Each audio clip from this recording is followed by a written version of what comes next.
The monkeys did two very fascinating things. They would throw shit and they would jerk off in public. They'd look at you in the eye, Dana, as they were peeling the banana. You've just stepped into Damn It Jim, the podcast.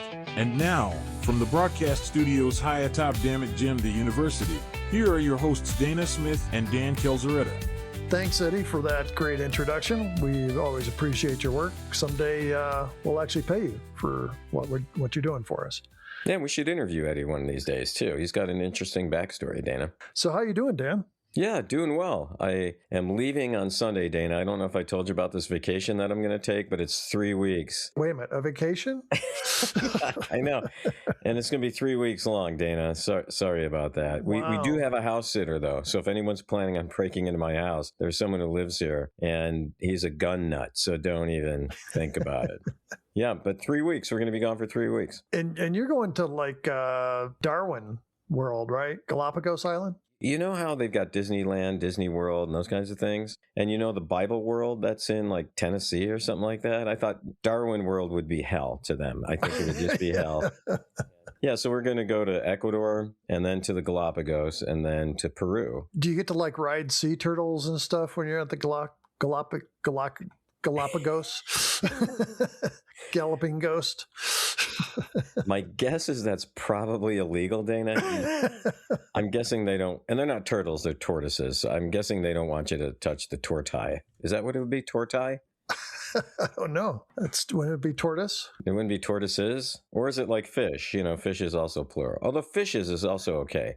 You know, look, that English professor that got a hold of us way, way back in the day, he made me kind of, think about my English and how to be proper. So I appreciate that from that fucking guy. Yeah, I was going to say, I don't remember you taking that to heart. So let's see. Oh, I took it to heart, Dana. Not in a positive way, probably. How about you? How are you doing? I'm tired. I got up and had to shovel snow today. That's insane, Dana. This was the second biggest May snowfall in Colorado history. Thank you, Mother Nature. I actually got out and was playing golf earlier this week. Yeah, see, that's crazy because probably your golf game is really not all that good. So the snow helped you kind of not feel bad about yourself, Dana. Yeah, when I lose a ball in the white snow, then I'm just like, well, okay, it's because of the snow instead of I lose a ball because I hit it so poorly and in the wrong direction. See, if I was any good, I'd want to aim and like hit people, especially people who are being kind of douches on the golf course. That would be fun, Dana. I actually golfed with a guy, and he's a really good golfer. These people that were behind us were like hitting balls at us. They were like taking their time on the greens and goofing around and stuff. So my friend goes, watch this. That could be a problem, Dana. You start a sentence with that. Yeah, he set up 3 balls, zipped them all right at the group of 4. And they all landed like right in the middle of them. Said, oh, sorry, didn't see you guys there. I thought I was shooting for the green. They threw his balls away. I hate it when my balls get thrown away, Dana. Yeah, that's happened to me more than once, I think so. Just to clarify, we're talking about golf, Dana. Golf. Yeah, golf. Yeah. Okay, Dan, you want to get into some listener comments? All right, Dana. New listener Timazini said via YouTube, wandered by on a random YouTube recommendation. Just my 2 bars of Latinum, but may want to rename this the Dana Jim podcast. Overused Dana's name to the point it sounds insincere and jarring. Wow, I didn't think you could overuse my name. Dana, I'm not sure, Dana, what he means by that, Dana, but Dana, do you know, Dana, what he might mean by that, Dana? No, speaking as Dana, no, I don't. And being Dana, I have no problem with being Dana and hearing my name, Dana, as often as Dana can possibly hear it. Dana. Well, we'll see if he continues to listen, Dana. We also heard from NJ Esperantist. He said, technically, I never got to watch this episode of The Next Generation. When it was broadcast the first time, the soundtrack was a jazz radio station of some kind. It lasted for the whole episode. I never bothered to ever go back and watch it because it had such a bad rep, and it was only a clip show anyway. That's weird. And then Dana, also from YouTube, Annoying Critic said, I couldn't think of anything to say, so I just put a bunch of clips of my previous comments. Sam, Mork and Mindy, Stupid Caleb. Transporter. Let Klingons be Klingons. And Dana, since I'm reading this comment from a listener, it's okay to do the lisping thing, right, Dana? Yeah, I didn't even notice. We shouldn't get in any trouble from the lawyers, I don't think, right? No, because it's got nothing to do with Holly Hunter's lisp.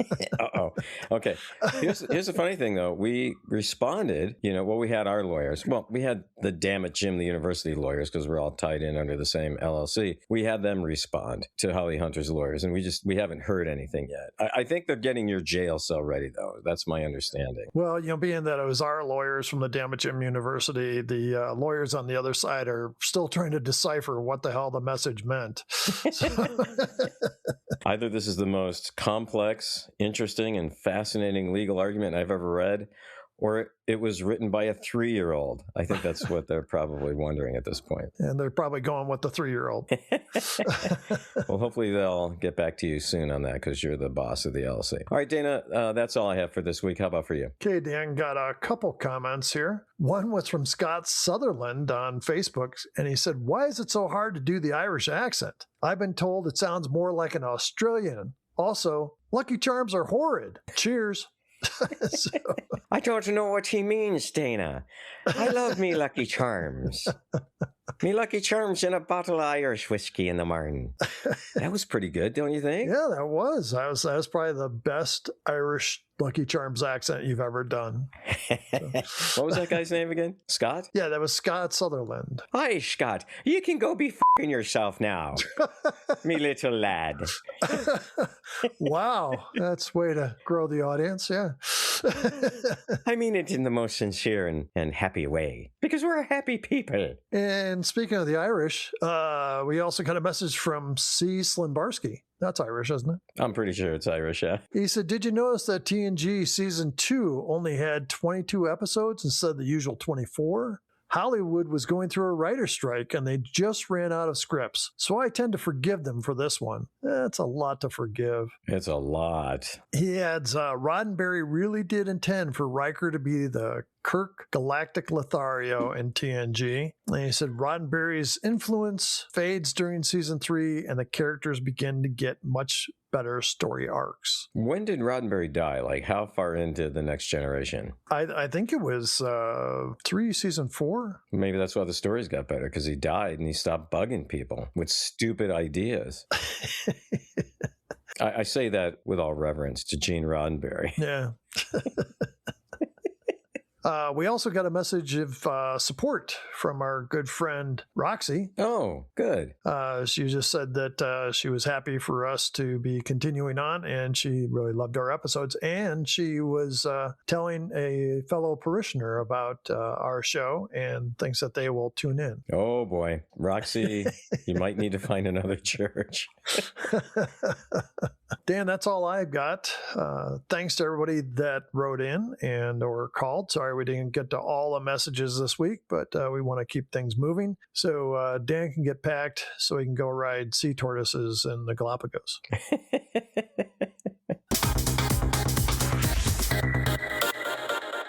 Okay, Dan, we're looking at the worst episodes all across Star Trek. Today, we're diving into Deep Space Nine, Season 6, Episode 23, Prophet and Lace. Well, Dana, we've had a listener who keeps asking us to do Deep Space Nine. So, Pam, this episode's for you. I think we'll have a couple more in the future. You stupid fucking cat. What are you doing now? They're tearing the house down. So Dana got a cat, and he's a little terror, it seems like. He just is Captain Curiosity. He wants to check out every little thing 24/7. Throw him out in the snow, see what he thinks of that. There you go. Yeah, I'll teach him. And I don't think you get in trouble for that. I mean, it's not cruel.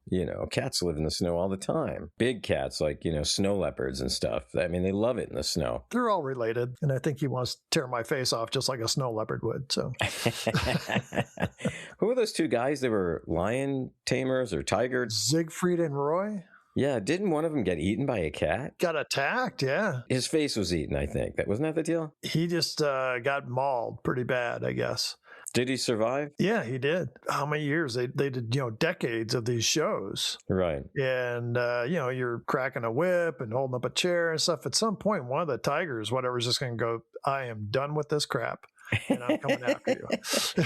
Well, I think someone from the audience threw like a big hunk of red meat and it hit Siegfried or Roy or both. I don't remember which one. And then the lion was like, appetizer. Or was it a tiger? I think it was a tiger. I thought it was a tiger. Yeah, probably not a lion. It's amazing when you go to the zoo. Yeah. Unfortunately, a lot of the zoos, the animals are just like laying there. Right. But one time I went to the zoo and there was a Bengal tiger in the zoo. And I stood by his cage. I couldn't believe the size of its head. Yeah. Alone, not to mention its paws or anything, but right. I was like, I could stick my head in its mouth and it would bite it off without a problem. It's right off, man.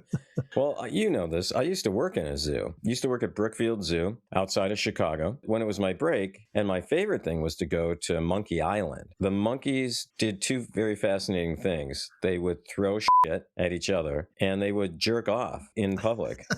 I mean, they just went for it, Yeah. They look at you in the eye, Dana, as they were stroking the banana, so to speak, or peeling the banana.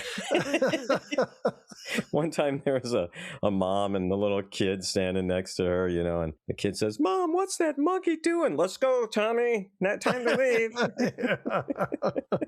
He's just making a banana split. Let's go. Come on. So, welcome to the Zoo Podcast. Yeah. Damn it, Jim, the Zoo broadcast. Yeah. So. Well, we do have a little zoo at the university, because we have that zoology program, of course. Yeah. But it's a small zoo, Dana, just pretty small. Just the one ferret, as I remember. Yeah. So. Freddie the ferret. They put a little wig on him and pretend he's a baby lion, and then they shave him, pretend he's an otter. He plays a lot of roles. Jam a piece of hose into his nose. He's an elephant. He doesn't like that one, Dana. Or an aardvark, yeah. So. All right. Well, yeah, there we go. Okay. Next week. On Zoo Talk. We should do a podcast called Dana Zoo Talk. No, it should be Dana Zoo Talk Dana. That's it. That's what it should be. All the animals in the zoo, name Dana. Because, that can be both male, female names, so that works. And they'd probably all be mistreated just as I am. So by their co-host. Always leaving, going on fucking vacation. Yeah. So if we were to do a Star Trek podcast and doing the worst of Star Trek, right, this one would be right up there in the top. It would. As I'd mentioned some time ago, Deep Space Nine, Prophet and Lace. Let's do it. So we start off with Quark, who's a Ferengi, in case you didn't know, discussing employees' performance, and he asks her to read this book, this Ferengi book. And I guess it's kind of like the Kama Sutra of the Ferengi society. That's how I took it too, Dan. This was a creepy opening. It made my skin crawl. Yeah. He was like horrible. Yeah. Well, then his brother Rom comes in and says he can't get a hold of their mother or anyone on Ferengi. Isn't that the planet name, Ferengi? Ferenginar. No, the planet's name is Dana Ganar. That's what it is, Dana Ganar. Now, Dana, you don't like the Ferengi, right? You don't like those characters too much? No, don't. Just think of the size of the Q-tips those Ferengi would need and what would come out on them. That would be nasty. Nasty. Yeah. Think of the crap that comes on my own ears. So that's yeah.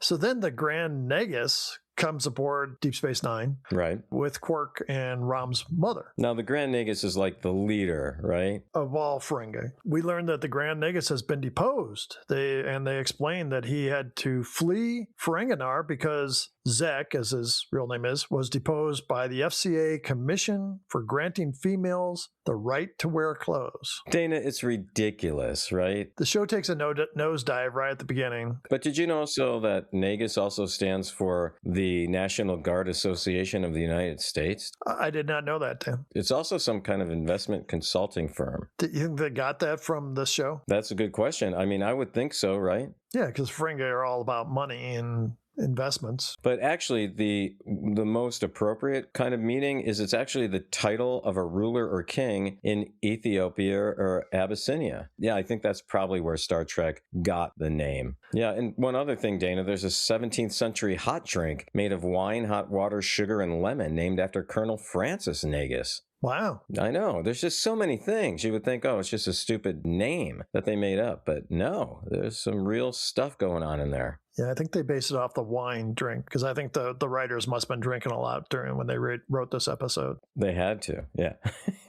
So, looking at just the Ferengis that I've seen over the years, I would not want to see a female Ferengi naked. I wouldn't want to see any Ferengi naked, Dana, just to be like equal opportunity here.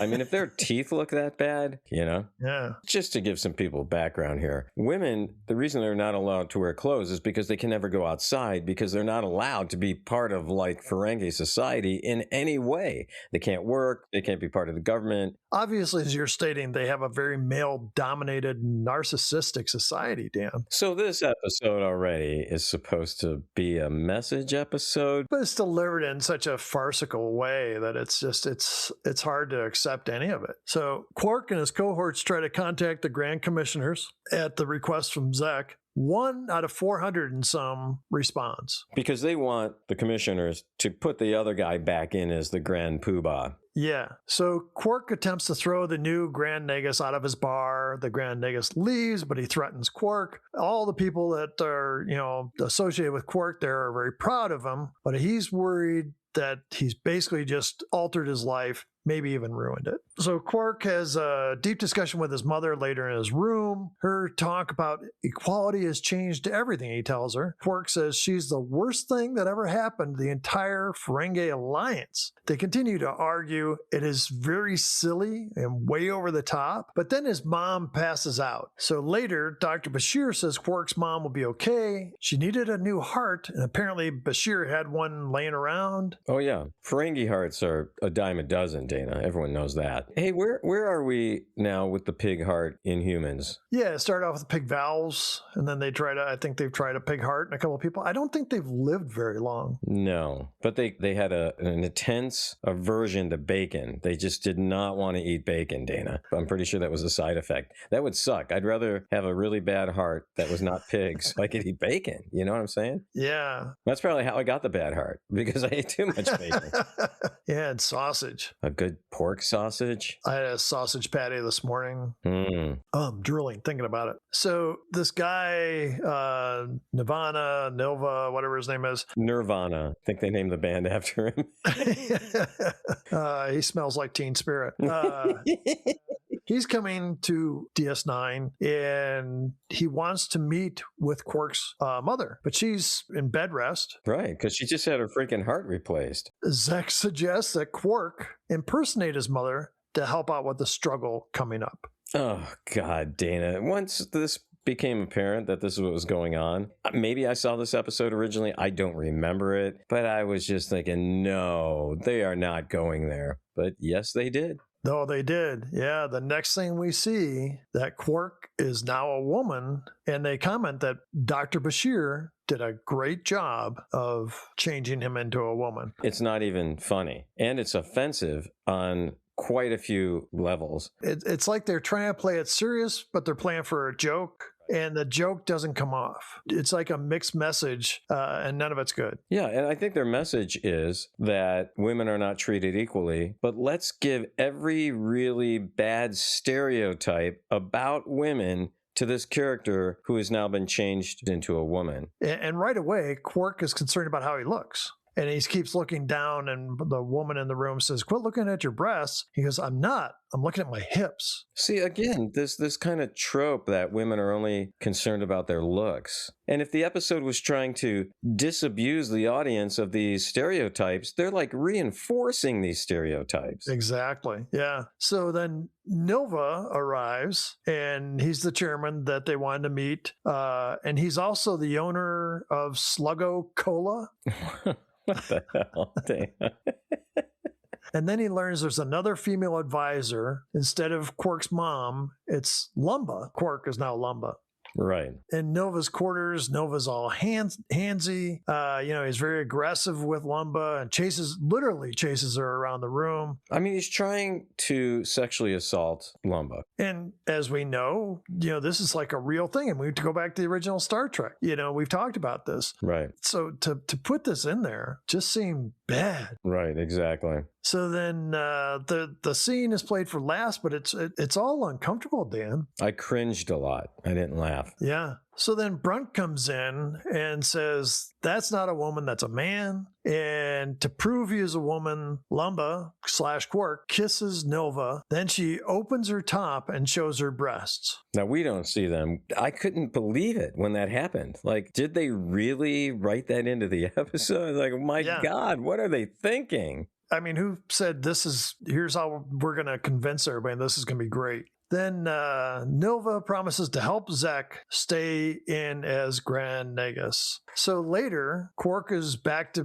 being himself. He's emotional, saying his hormones are out of control. If this show was meant to advance the cause of women, it actually set them back about 20 years. Yeah. So then Quark's employee, we kind of get bookends on this. Quark's employee comes in and says she's read what he wanted her to read, which is this Ferengi Karma Sutra thing. He says not to worry about it. He's giving her a raise. We're led to believe that Quark has had a change. Like, now he's been a woman. He understands the plight of women. And so now he's going to be the champion of women. That's what we're led to understand. Yeah, and he's like, don't worry about that. That's silly. Just you do a wonderful job. Everybody loves you. But she said, well, I was reading it. I kind of like some of the things that were going on in this book. Yeah, there's the caressing of the ears. There's all these other things. And she walks away. And then all of a sudden, Quark realizes what he said and how she was responding to this Ferengi Karma Sutra. And he goes, wait. And he chases after her. So what we've learned is that he hasn't changed at all. Yeah. Same old Quark, Dana. And Dan, that is how this episode ends. So, Dana, you have something interesting to share with us about this episode. Yeah, Dan. I want to start off with the guy that played Zek. His voice might have sounded familiar to you. It was Wallace Shawn. In my estimation, Wallace Shawn is one of the greatest actors of our lives. I have no idea who he is, Dana. Wow. He's been in a variety of TV shows and movies. So he was in Woody Allen's Manhattan, Radio Days, and a couple other Woody Allen movies. He was also in The Princess Bride. I've never seen it. What the fuck is wrong with you? I know. See, that's funny. I get that same response from every person who I tell I've never seen The Princess Bride. And they're like, why not? Why haven't you seen it? He came into kind of prominence with a movie called My Dinner with Andre. Oh, yeah. Was he the other guy? Yeah, he was the little bald guy. Oh, wait. I thought he was the tall guy. No. Wait, he's the bald guy? Yeah. He's great. That guy's great. I've been saying that. I know. You just told me that. That was a great movie, by the way. Yeah. So he was also, he had a role in Young Sheldon. He's been in Sex and the City. He was in The L Word and many, many more shows. In all total, he appeared in 7 Deep Space Nine episodes. Wow. He's still very active today as an actor. Well, let's get him on the show. That would be great. This episode received Star Trek 101's quote-unquote Spock's Brain Award for worst episode of Deep Space Nine. Well, I didn't know there was such a thing. In the end, this episode garnered terrible reviews. In fact, a poll voted Prophet and Lace as its worst. You got any special notes you want to share with us, Dan? Yeah, this is also about an actor who played one of the Ferengi, and it was Henry Gibson. He was the character actor who played Nilva in this episode. He was also an occasional songwriter. I didn't know that about him. Outside of Star Trek, he's best remembered as a regular performer on the television variety series Rowan and Martin's Laugh-In. He was also, he was one of the Nazi guys in Blues Brothers. That's right. He was the head Nazi guy in Blues Brothers. Yeah, that's right. And Dana, finally, critics argue the episode's use of sexual harassment as comedy is appalling. And Dana, some viewers found the depiction of gender transition to be transphobic and disrespectful. I absolutely agree, Dana. It was horrible. I agree 100%. So, Dana, what are your final thoughts about this episode? Dan, one of the things I read is that some people thought this was going to be a serious, more dramatic show, while others saw it as a farce, and nobody knew how to play their roles. they probably thought that they're being ahead of the time, with some of this, but it was just bad. It kind of goes against everything that Star Trek has pushed for since its inception. The equality thing and that, and they're trying to fight for that in this episode, but it's done so poorly that it doesn't relay that message well. It just comes across as gross. So for me, having a show that's 98% Ferengi is bad enough. But this gender swapping episode just makes it difficult to watch. As I've mentioned before, and you have said earlier, I'm not a huge fan of the Ferengi. I've always found them annoying. And so for me, this episode failed on multiple levels, most notably its handling of the sexual situation and the gender roles. What about you, Dan? What are your final thoughts on this? Dana, I kind of said this already, but if this show was meant to advance the cause of women as equals, it did a pitiful job. The humor didn't hit, the message missed the mark, there was making fun of sexual harassment and potential sexual assault. There was nothing funny in any of that, and it didn't advance any cause that I could see. In the end, Quark learned nothing about what it was to live as a female. This episode was offensive on so many levels. And humor can be offensive, but usually it's for a purpose of illuminating some other social issue, right? But in this case, it wasn't even that. So it was just terrible. And anyway, I guess if I were to give this a rating, and I know we haven't kind of come up with a rating system, but I would say Schmitterize this thing, Dana. 100%. Horrible episode. Dana, even though this was horrible, it was fun talking about it. But just as a reminder, you're going on vacation for the next 3 weeks. I don't know what you're doing, but you're leaving me high and dry again. And so we'll be, actually, I'm going on vacation. So we'll be playing some encore episodes. Thanks for getting together with me and discussing one of the worst episodes of all Star Trek, Dan. Once again, I want to thank all of our listeners who write in and or call. So until we meet again, live long and prosper. Thanks once again for listening to Damn It Jim, the podcast. This podcast was written and produced by Dana Smith and Dan Kelzaretta for Ramble Jar Productions. We'd love to hear from you. Please give us a call on the Damn It Jim hotline at 509-676-6298. From Dana, Dan, and the entire staff at Damn It Jim, have a great rest of your week. And, as always, remember to live long and prosper.